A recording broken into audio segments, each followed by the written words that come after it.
Hello students, आज मैं exercise 7.4 class 12 maths की एनसीईआरटी बुक से क्वेश्चन नंबर 18 सॉल्व करवाऊंगी। इससे पहले क्वेश्चन 17 तक मैंने करा दिया है और इससे पहले का 7.1, 2 और 7.3 भी मैंने पूरा करा दिया है। आप लोग मेरे पिछले वीडियो में जाके वो सब क्वेश्चंस को देख सकते हैं। अब ये 7.4 का क्वेश्चन नंबर 18 है, वो अलग टाइप से बनेगा। इससे पहले तो बहुत सिंपल टाइप था, मगर यहाँ पर से फॉर्म चेंज हो जाता है। यहाँ पे इस तरह का पैटर्न आ जाता है सारा क्वेश्चन, जो कि थोड़ा सा कॉम्प्लिकेटेड हो जाता है और ये क्वेश्चन आपके 12 एग्जाम में आता भी है। तो चलिए हम लोग देखते हैं कि इस फॉर्म का क्वेश्चन को कैसे सॉल्व करेंगे। आपके बुक में दिया हुआ है इस फॉर्म का कैसे करना है। तो चलिए मैं आपको एक बार एक्सप्लेन कर दूं उसको। ये देखिए, ये 9 नंबर है। 9 नंबर का थ्योरम में दिया हुआ है। ये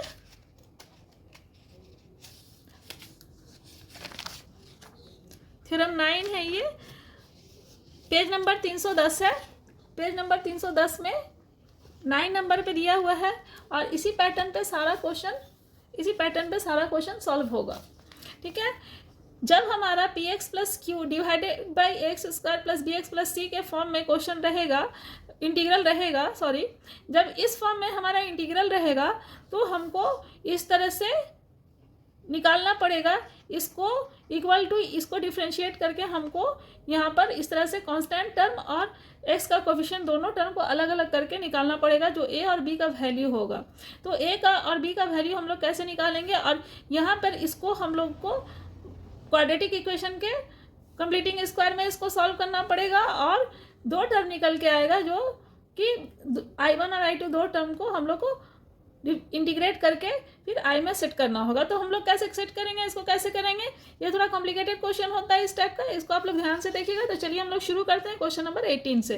तो जैसे मैं वहाँ बनाऊंगी वो सेम इसी प्रोसेस से होगा। कैसे सेट करना है ये आप लोग अच्छे से ध्यान से देखिएगा और मैं इसी तरीके से बताऊंगी, आप लोग को आसानी से समझ में आ जाएगा। तो चलिए हम लोग स्टार्ट करते हैं। यहाँ पे क्वेश्चन लिखा है मैंने 18 नंबर का। अब चलिए इसमें क्या करना है, मैंने बताया आपको ए और बी के टर्म में ले लेना है और इसको डिफ्रेंशिएट करना है। तो चलिए कैसे लेते हैं।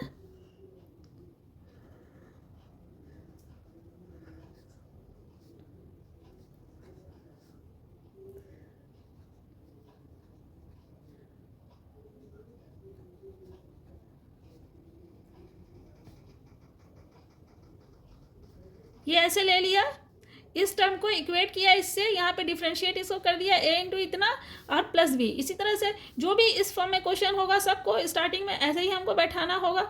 ऊपर वाला न्यूमरेटर इक्वल टू डिनोमिनेटर में जो है उसको ए इंटू डिफ्रेंशिएशन और प्लस बी। जो भी क्वेश्चन दिया है 18 के बाद सबको आपको इसी तरह से सॉल्व करना है। तो चलिए सर मैंने सेट कर दिया। अब आगे क्या करना है,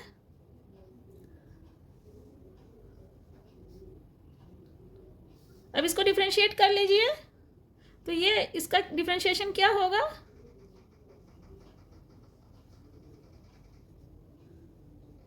इतना आ जाएगा डिफ्रेंशिएशन। अब इसको कांस्टेंट टर्म को और एक्स का कोएफिशिएंट दोनों को अलग अलग निकाल लेंगे हम लोग।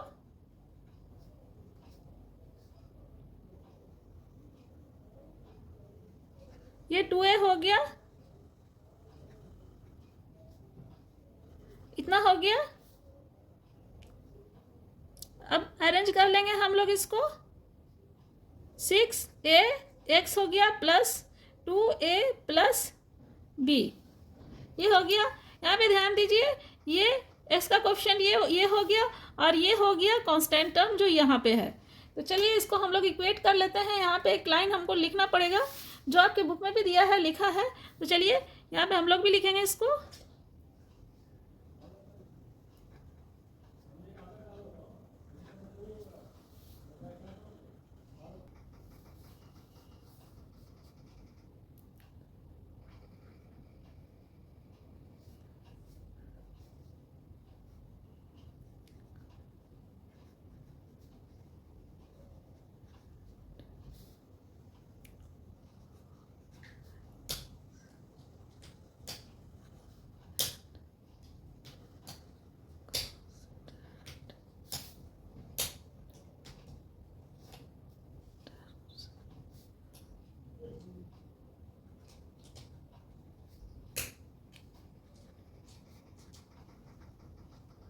इक्वेट करेंगे coefficient of x and constant terms को, coefficient of x and constant terms को फ्रॉम बोथ साइड, दोनों साइड से, तो हमको क्या मिलेगा?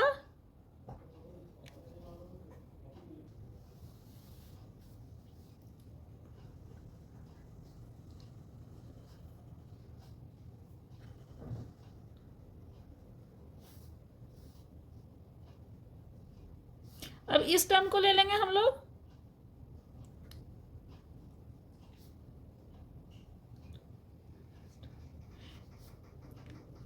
और इसको ए का वैल्यू यहाँ पे पुट कर दीजिए, 5/6 plus B is equal to -2, और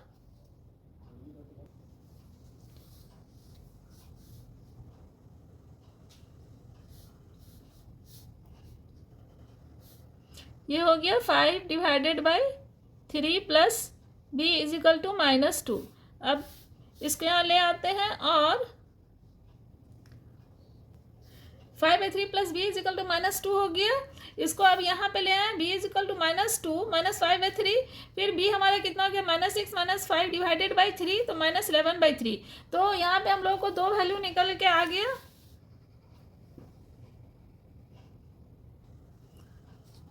तो मेरा दो वैल्यू यहाँ पे निकल के आया, a is equal to 5/6 and b is equal to -11 divided by 3। इतना आ गया, इतना आ गया हमारा वैल्यू ए बी का। अब यहाँ पे ध्यान दीजिएगा, यहीं पे सारा सेटिंग है मेन। अब हम लोग को क्या करना है? ए बी का जब वैल्यू ले लिए तो हम लोग को क्या करना है? यहाँ पे आ जाइए, ये इक्वेशन 5x - 2 इतना है, इसका मतलब ये हुआ यहाँ पे इतना है, हमको बैठा देना है 5x - 2। अपने इंटीग्रल में ये वैल्यू बैठा देना हमको, 5x - 2 के जगह पर अपने इंटीग्रल में ये वैल्यू हम बैठा सकते हैं। तो आई हमारा क्या हो जाएगा? a इतना इतना divided by 1 + 2x + 3x² dx। तो चलिए हम लोग बैठाते हैं। तो कैसे हम लोग इसको सेट करेंगे?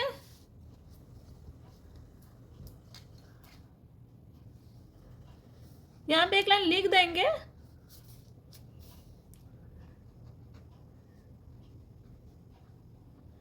we know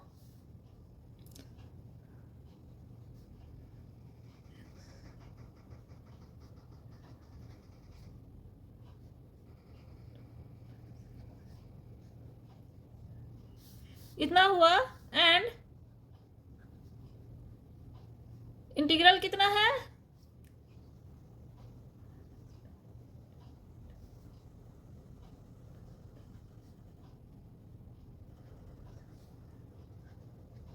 ये इंटीग्रल हो गया हमारा, और इसके जगह पर ये है। तो चलिए इंटीग्रल हमारा क्या हो जाएगा?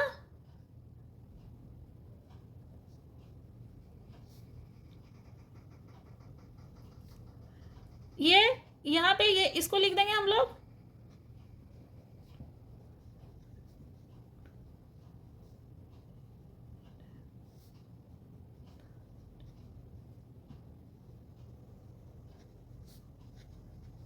ये हो गया।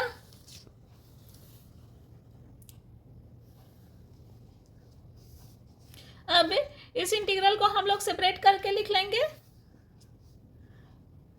चलिए आई को हम लोग सेपरेट कर लेते हैं। यहाँ पे ए लिख दीजिए,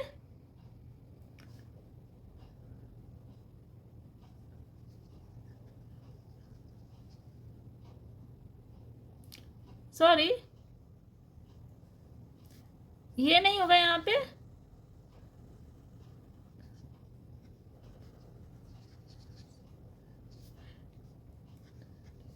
ये यहाँ पे नहीं होगा, यहाँ पे लिखेंगे हम लोग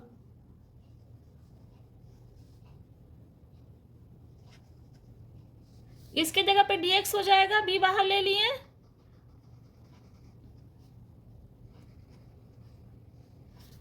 इतना हो गया। ए बाहर ले लिए, ये a है, ए बाहर ले लिए, 2+6x डिवाइड बाई ये पूरा हो गया, और यहाँ पे बी बाहर लिए, डी एक्स डिवाइड बाई इतना पूरा हो गया। ठीक है, इतना तक आ गया हम लोग। अब हम लोग क्या करेंगे, ये पूरा को I1 मान लेंगे,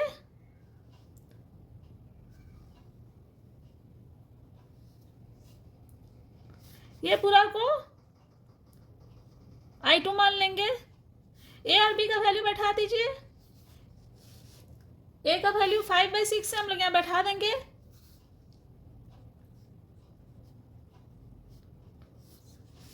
और बी का वैल्यू -11/3 है।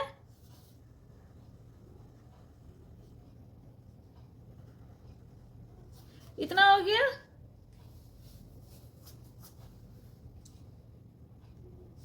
ये मेन आपका आ गया। हम लोग को चलिए इसको नाम दे देते हैं I1। इसी इक्वेशन में हम लोग को I1 और I2 निकालना है। ये I1 हो गया, ये I2 हो गया, ये I1 यहाँ लिखे हैं, और ये I2 हो गया। ठीक है, तो A इंटू I1 I2 यहाँ पे वैल्यू बैठा सकते थे हम लोग को। यहाँ पे मैंने बाद में बैठाया, आप लोग चाहे तो यहीं पे वैल्यू बैठा दीजिए, यहाँ वैल्यू बैठा दीजिए। बस आपका फाइनल ये वाला होगा 5/6 I1 -11/3 I2। यहाँ पे ये हमारा मेन आ गया इक्वेशन इस तरह से। इसे I1 माना और ये I2 हो गया। इतना हो गया। तो ये नाम नहीं भी देना कोई ज़रूरी नहीं है, मगर I1 और I2 करके दो अलग अलग पार्ट में हमको निकालना है, इसलिए I1 और I2 नाम देके, ताकि हमारा इंटीग्रेशन आसानी से हो जाए और हम लोग को कोई प्रॉब्लम ना हो। तो इसको I1 लेके यहाँ पे सॉल्व करेंगे, I2 लेके दूसरी जगह सॉल्व करेंगे। एक ही लाइन में एक ही साथ सॉल्व करना पॉसिबल नहीं है, बहुत लेंथी हो जाएगा। तो चलिए हम लोग इसको I1 ले लेते हैं यहाँ पे, इसको सॉल्व करते हैं। I1 यहीं पे सॉल्व हो जाएगा, और उसके बाद I1 और I2 का जो रिजल्ट आएगा वो इक्वेशन 1 में हम लोग डाल देंगे। चलिए हम लोग I1 निकालते हैं। पहले I1 पहले लिख लेंगे हम लोग। I1 क्या है, ये है,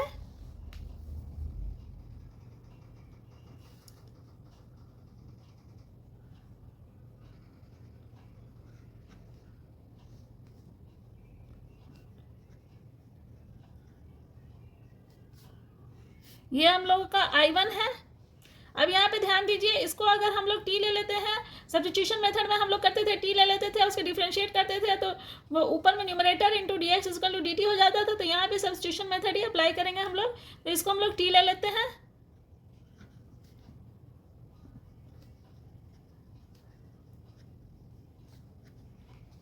इतना आ गया। इसको डिफ्रेंशिएट करेंगे हम लोग, तो आ गया हम लोग का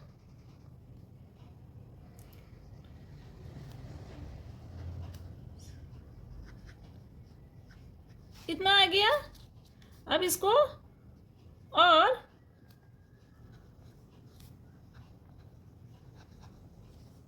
ये इस तरह से होता है। इसको डिफ्रेंशिएट किए विथ रेस्पेक्ट टू x, तो dt बाई dx होगा। यहाँ पे dx पहले नहीं होता है, इसको डिफ्रेंशिएट करेंगे तो 2+6x होगा। 2+6x हो गया यहाँ पे, 2+6x dx dt। ठीक है, तो 2+6x में dt डाल दीजिए।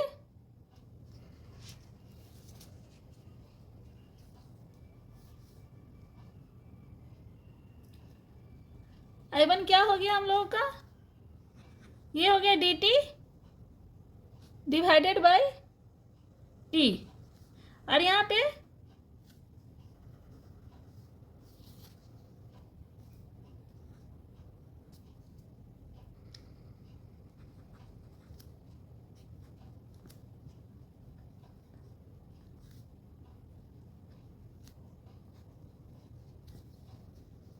ये हो गया।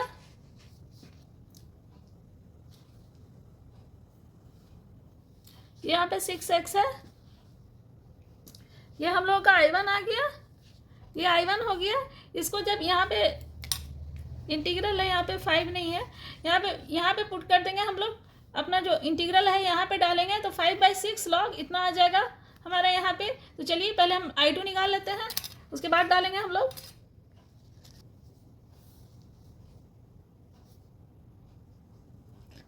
I2 हमारा क्या है,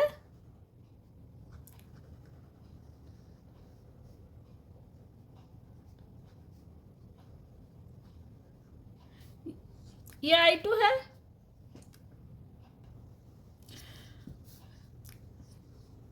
ये I2 हो गया।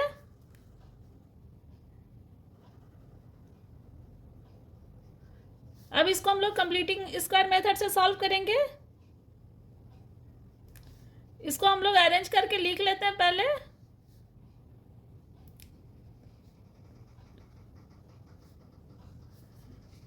ऐसे लिख सकते हैं हम लोग। अब कंप्लीटिंग स्क्वायर में क्या करते हैं हम लोग,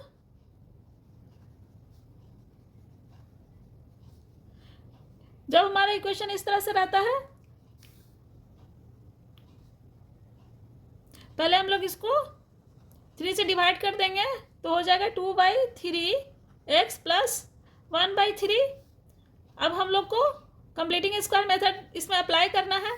चलिए इसको पहले हम लोग यहाँ लिख लेते हैं।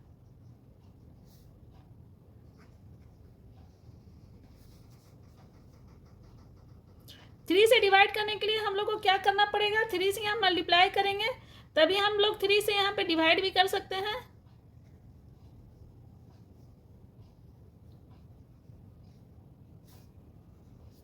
इतना करना पड़ेगा हम लोग को। यहाँ पे मल्टीप्लाई करेंगे तभी डिवाइड कर सकते हैं हम लोग। तो यहाँ पे मल्टीप्लाई कर दिए 3 से। अब क्या करेंगे, 1/3 बाहर ले लीजिए। यहाँ पे कितना हो गया, ये इतना लिख लेंगे हम लोग।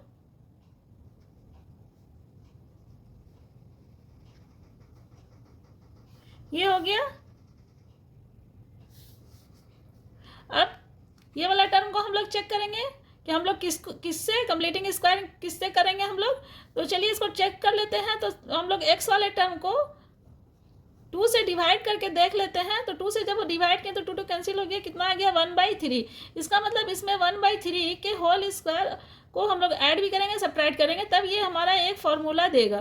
तो चलिए इसको कर लेते हैं।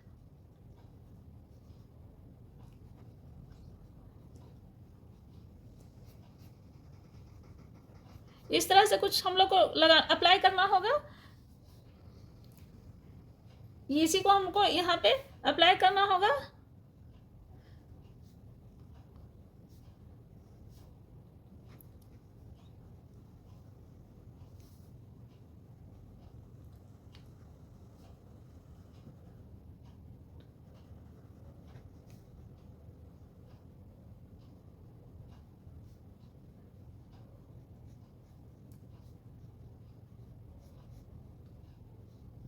इतना हो गया।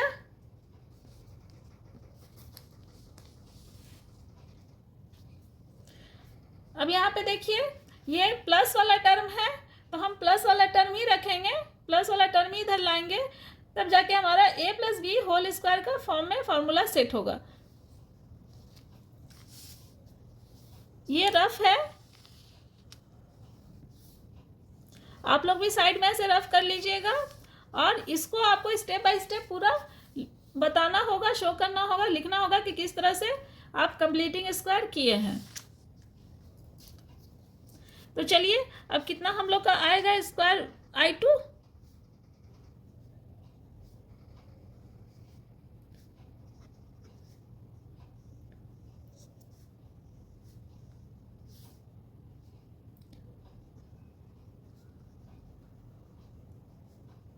टू बाई थ्री एक्स, यहाँ पे प्लस 1/3 के होल स्क्वायर को इधर ले आएंगे, इसको इधर लेके चले गए, और ये हो गया 1/9, ये 1/9 हो गया। चलिए ये आपका a+b होल स्क्वायर के फॉर्म में आ गया, और इसको आप सॉल्व कर लीजिए। तो I2 कितना हो जाएगा,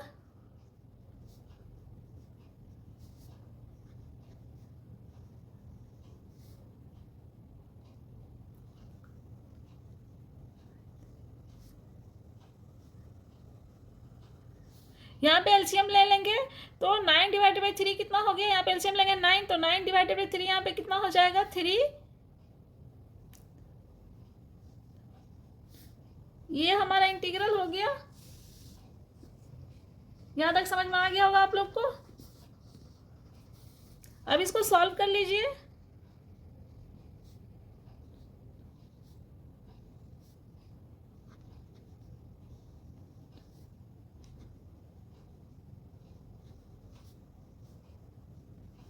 ये हो गया 2/9। इतना आ गया। कहीं पे कुछ मिस्टेक हो जाए तो आप लोग उसको करेक्शन कर लीजिएगा।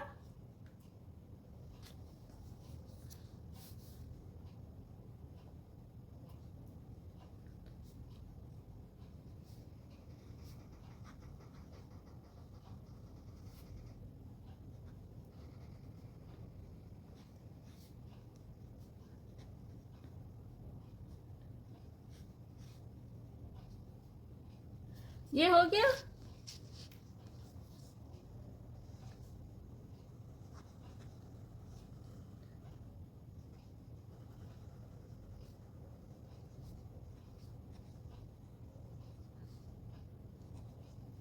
ये फॉर्मूला होता है,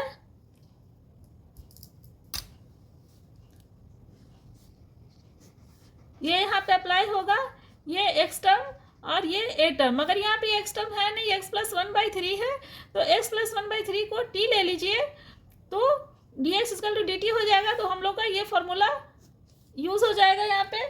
तो चलिए हम लोग इसको ले लेते हैं। लेट एक्स प्लस 1/3 को टी ले लिए, ठीक है। तो इसको डिफ्रेंशिएट किया तो क्या हुआ 1 is equal to, with respect to x differentiate करते हैं तो d t by d x होता है, और d x is equal to D T हो गया। D x is equal to D t आ गया। एक्स का वैल्यू इतना लिए थे हम लोग, ठीक है, एक्स प्लस 1/3। तो चलिए अब हम लोग अपने इंटीग्रल में I2 में सब्स्टिट्यूट कर देंगे इसको। तो क्या हो जाएगा, I2 हमारा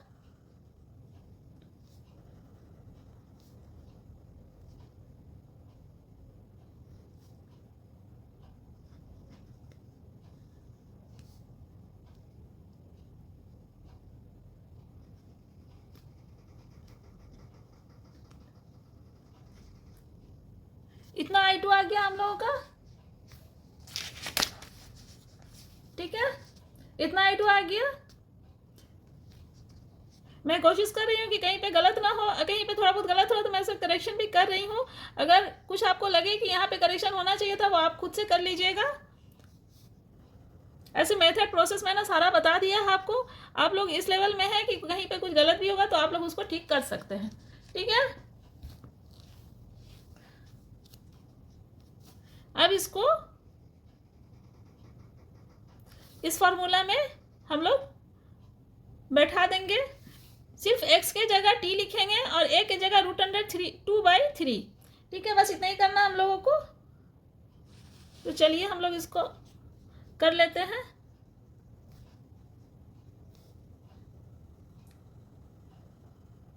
वन बाई ए में ये हो जाएगा,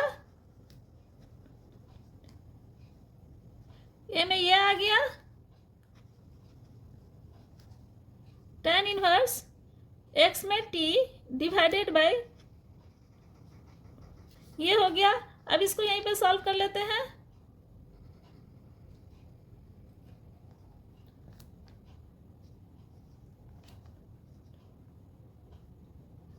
थ्री डिवाइडेड बाई √2, 3 ऊपर चला गया,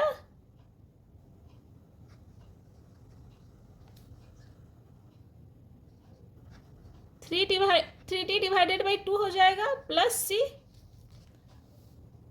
ठीक है। इतना समझ में आ गया, इतना आएगा। तो अब यहाँ पे इसमें सब्स्टिट्यूट कर दीजिए टी का वैल्यू, तो हमारा I2 कितना बन जाएगा, टी टी कैंसिल हो गया, 1/√2 1/√2 tan इनवर्स टी के जगह पे आपका x प्लस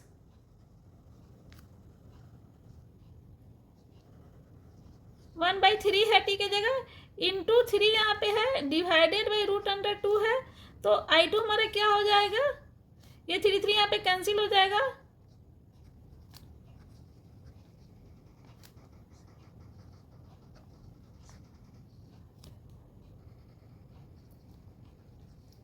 डिवाइडेड बाई √2 है, ठीक है। इसको काट दीजिए।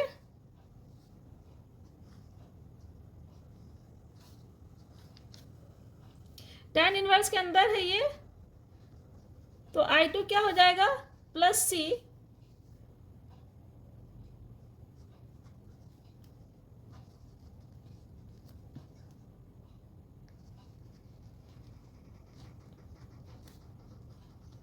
ये हो गया I2, ये I2 हो गया।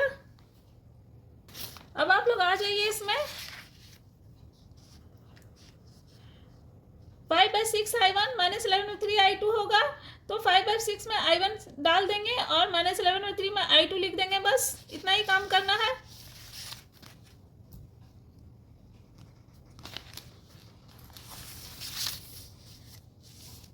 चलिए हम लोग दूसरा पेज ले लेते हैं।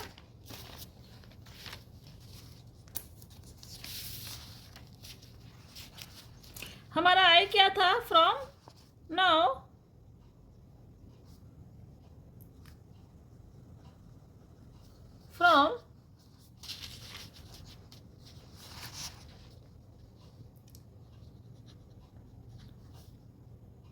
फ्रॉम इक्वेशन 1 क्या है, I is equal to 5 divided by 6 I1 minus 11 divided by 3 I2 है, यही हमारा है फ्रॉम इक्वेशन 1, ये मिला हमको। चलिए I1 में देखिए क्या है, हम लोग I1 का वैल्यू लिख देंगे यहाँ पे,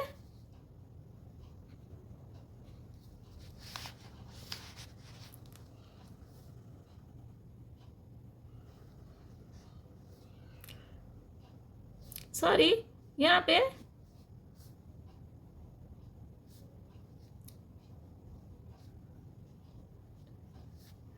5 डिवाइडेड 6 I1 होगा। I1 क्या है,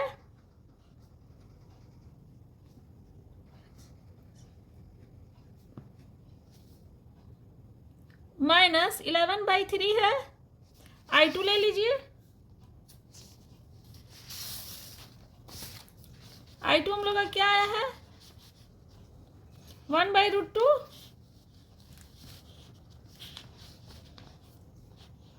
इंटू 1/√2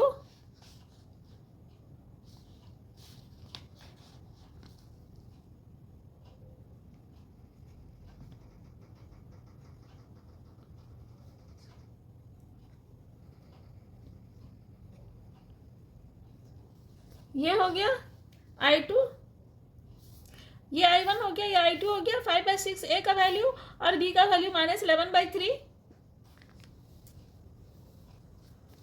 इतना हो गया।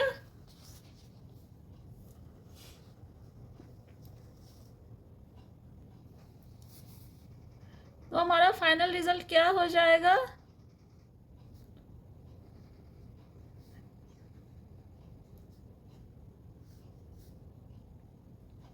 इसको ऐसे भी लिख सकते हैं, आपके बुक में यही लिखा है, इसी को उलट के यहाँ लिख दिया है, यही आंसर में लिखा है, मैंने भी वही लिख दिया।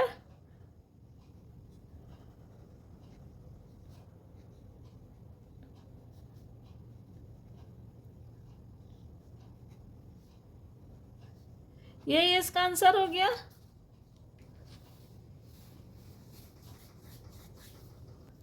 उम्मीद है आप लोग को ये क्वेश्चन समझ में आ गया होगा। बाकी सारा क्वेश्चन इसी तरह से बनेगा, ठीक है।